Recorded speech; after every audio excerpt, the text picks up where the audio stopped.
and I'm sure you've all had this happen. Why is it when you're holding something and you drop it, your last instinct right before it hits the ground is to kick it? Have you guys done that? Yeah.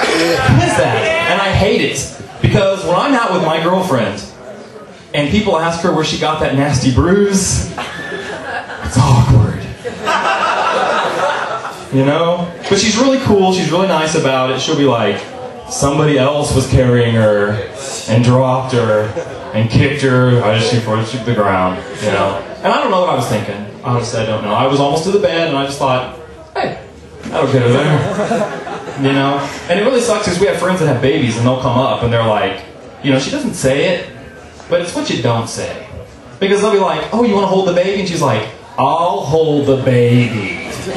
And I'm like, babe, I love babies, and if I happen to drop a baby, I'm not going to kick it before it hits the ground.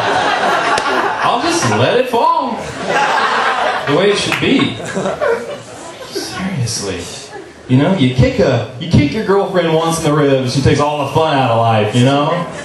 Right, guys? Women. Jesus. Bruises heal. Love is forever, baby. Sometimes I get kind of down on myself. The curse of the comedian. And whenever I get down on myself and I think that I'm not going to change anything in history, I'm just going to be a guy that lives and dies, just another Joe Schmo, I like to think back to the day when my sink was filled with ants. And I killed every one of those motherfuckers. And there was a bunch. And then I followed their trail all the way out the crack of the door and down the stairs, and I killed their whole goddamn ant hole. And I realized on that day, I made ant history. I will be in ant history books for years to come. It's like the Battle of White Sink, or the day the complete colony of Roanoke was destroyed by the tall twig man. It gets me through some tough times, people.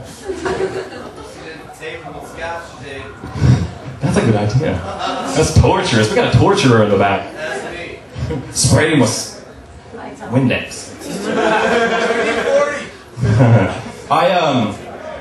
You know, have you guys ever thought about the fact that when you get to heaven, they say that the roads are going to be paved with gold, and all the towers are made of silver, and there's gems everywhere. It's like a big jewelry store you're walking through, you know? And I was thinking about that, and which made me realize the first thing I'm going to do when I get to heaven, I'm going to mine for plastic.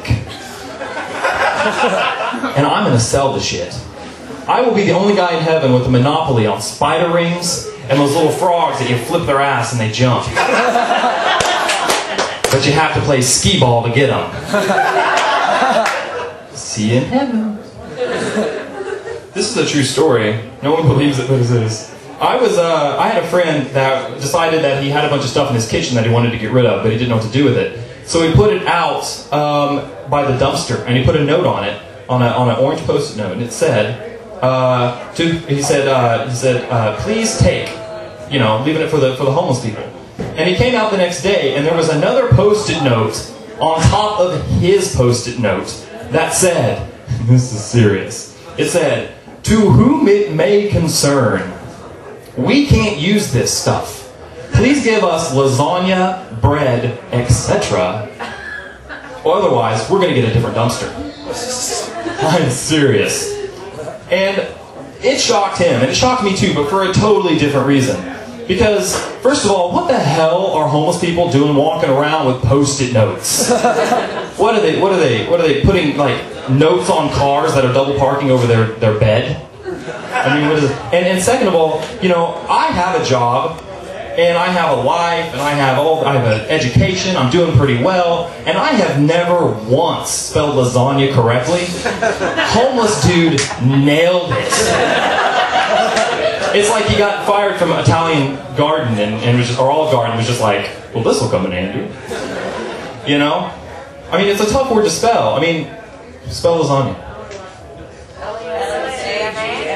That wasn't a group project, but okay.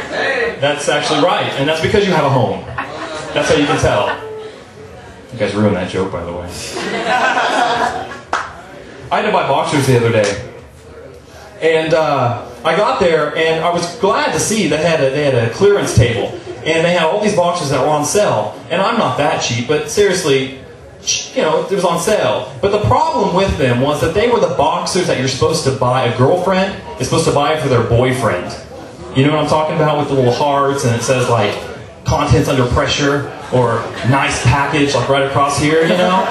And I was like, can I buy those? Can I walk up to the counter with these and just lay them out and be like, it's all true? You know? And I didn't know what to do, so I looked around, and they looked comfortable. They weren't silk or anything, so I knew they wouldn't sweat. And so I was like, well, I'm going to buy them anyways. And so I walked up to the counter, and the lady was like really attractive, though. And I was like, oh shit, I know what she's going to think. I'm buying boxers for dudes, and I'm a dude, and I'm tall and skinny, and whatever, right? So I thought, well, to make it a little less awkward, I walked up, and I was like, I know what you're thinking. And no, it's not true. I'm buying these for my dad's boyfriend. Totally took the edge off. She was cool. You know, but what is it with boxers? Boxers are like the tacky shorts we wear under our normal clothes. It's like they've never come up with a pair of boxers that aren't just disgusting. I mean, look on your floors, guys, because I know that's where they're at. Just look at them. It's like a big hodgepodge of leftover material. You know, it's like the guy that designed boxers was like a fashion school dropout, or like his senior year for the big fashion show. His fashion show was like a dude coming out in like yellow and green pants with a white shirt with jalapenos all over it and a black hat that said, "Do not open till Christmas." And they were like, "Joe, we have the perfect job for you." That was a reference. Do you guys ever get told you look like anybody? Anybody in here like a celebrity or a musician or something? Anybody? Yeah? Don't you hate that? I hate it. You know, because really what people are telling you when they do that is how close you are to actually being attractive. But you look right there. You know, it's like they walk up and like, oh, you look just like George Clooney's ugly brother. You look just like Uma Thurman if she was in an abusive relationship. Little off. You know? And I hate it. But at least you get told you look like somebody. Because it's worse if you never get told. Because either A, you don't look like anybody, or you look like somebody that you don't want to be compared to. Like you never hear somebody be like, that guy kind of looks like a black Hitler. What's I'm telling you? You know, or you never see a girl walk up to another girl and be like, oh my God, you look just like that girl from Dirty Dancing before the nose job? Nobody ever laughs at that. She was ugly before. Where is she now? I get it though, I do get it, and it doesn't bother me because it's true. I am actually the lost love child of Andy Dick and Woody Allen. It's true, I am. Back in the 80s, they had a little thing, you know, came and gone, but the problem was that Andy Dick wanted to keep his name, which would have left Woody Allen with like the worst name ever. He would have been Woody Dick. Which means he would have ruined his film career. He wouldn't have been able to make real films. He probably would have had to switch to porn. And the real problem with that is that, I don't know if any of you are Woody Allen fans, but he likes to write himself into his own movies. And I don't even like thinking about Woody Allen having regular sex. I really do not want to think about him having porn sex. Can you even imagine what that would be like? He'd be all like, oh my God, this is amazing. I just can't believe how amazing this is. Your breasts, they're so large, so crazy. I'm so glad I adopted you. Oh, keep the gloves up. I think I'm almost done. I've got one thing I want to do for you guys. I've got some jokes that I never actually could make into jokes. They're just thoughts, really. And I really never knew how to tell them, but I've realized a way, and it was to make a band. So I've done that. And I hope you guys enjoy this. This is the first time I've done this for a large crowd. I've done it for smaller crowds, and we'll see what happens. It's called Matt Allen and the Magical Lights. Sit tight for 1 second to get set up. Rock.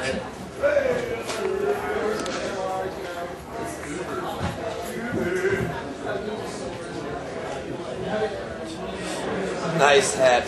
Good job. You rock the world, man. That's awesome.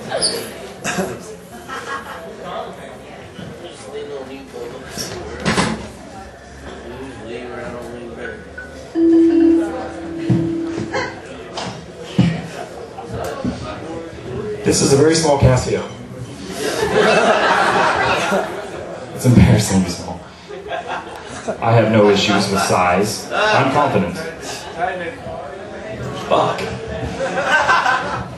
Goddamn defective mic. Okay. E-Rock, I hate you. Okay.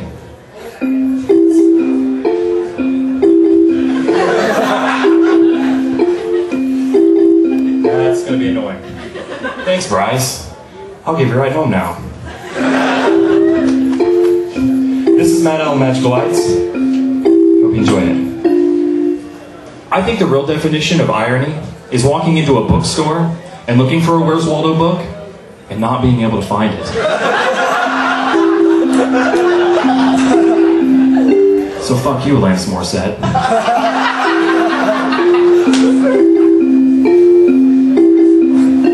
I lost my watch the other day, but then I found it.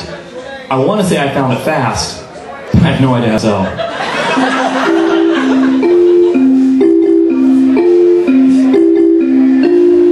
They say a picture's worth 1,000 words.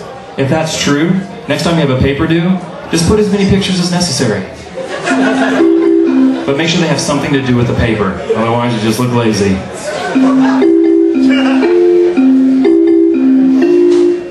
Whenever you get a gift that you don't like, you always say, that's the thought that counts. Unless it's the thought that's the problem to begin with. Like sex for dummies. From your girlfriend.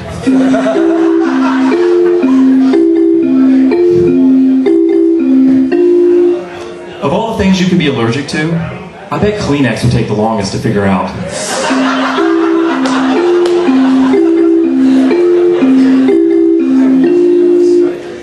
I wonder what Hitler called his mustache.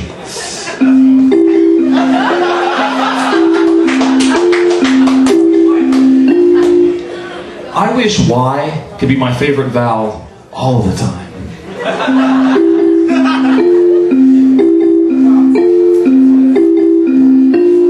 I think when a business has a pull sign on their door, what they're really saying is, we don't serve no-arm people. I saw a guy with no arms trying to go into a business with a push sign. I said, hey, wait, stop, don't do that. It's a trap.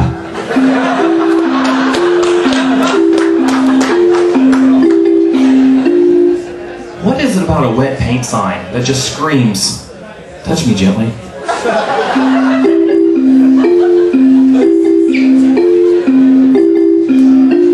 I walked into my roommate's room the other day and I said, hey man, what'd you do today? And he goes, well, I woke up this morning.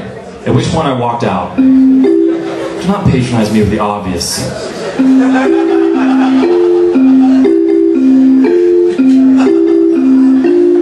I hate when a friend uses a really big word and you don't know what it means. So then you go home and you look it up. But then you realize you don't even know how to spell it.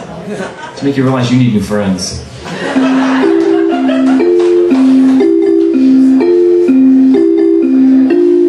I wonder if when you become a doctor, they give you a little piece of paper in class, and the first thing on there is things you shouldn't do anymore as a doctor. Number one on the list, no more apples a day.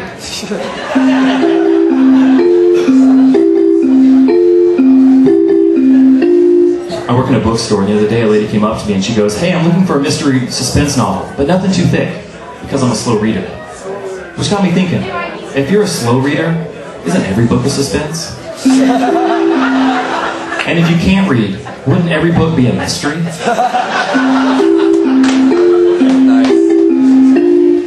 You know what word's not in the thesaurus? Fuck. So next time someone comes up to you and says you use that word too much, tell them until their name's Random House or Webster, and they think up a couple synonyms, mind their own fucking business.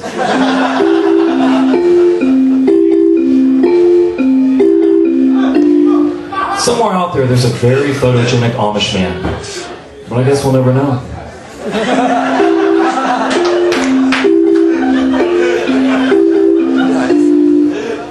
If I apply for a job as a job finder, and they don't hire me, are they still doing their job?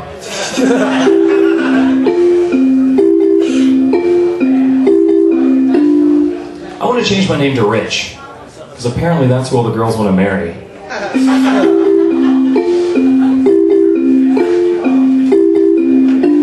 Hey, can I ask you a rhetorical question? Thanks.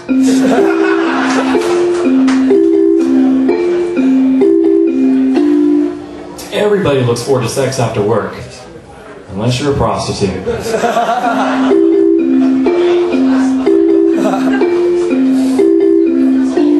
Things that are acceptable. Going outside and saying, hey look, that cloud looks like a giant teddy bear. Things that aren't acceptable. Going outside and saying, hey look, that cloud looks like a giant penis. Sometimes you just have to learn the hard way. True story. Whenever people do something and they do two things at once, they always say, hey, I killed two birds with one stone. I feel sorry for the guy that actually has killed two birds with one stone, because he can never tell anybody. Hey man, I just killed two birds with one stone. Really? What'd you do?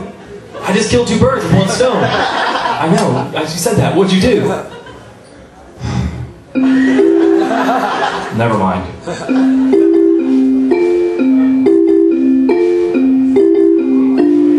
Hey, let's play a game.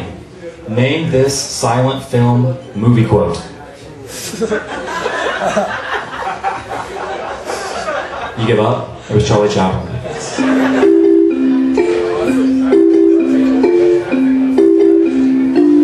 I wrote this really great joke about Murphy's Law, but then I couldn't find a pencil.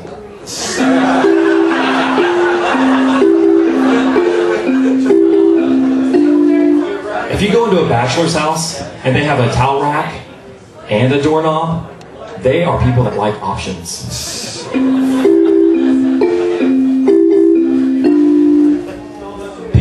The phrase, that's the best thing since sliced bread, probably really pisses off the guy that invented the knife.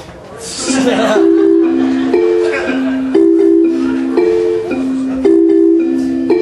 think I'm out.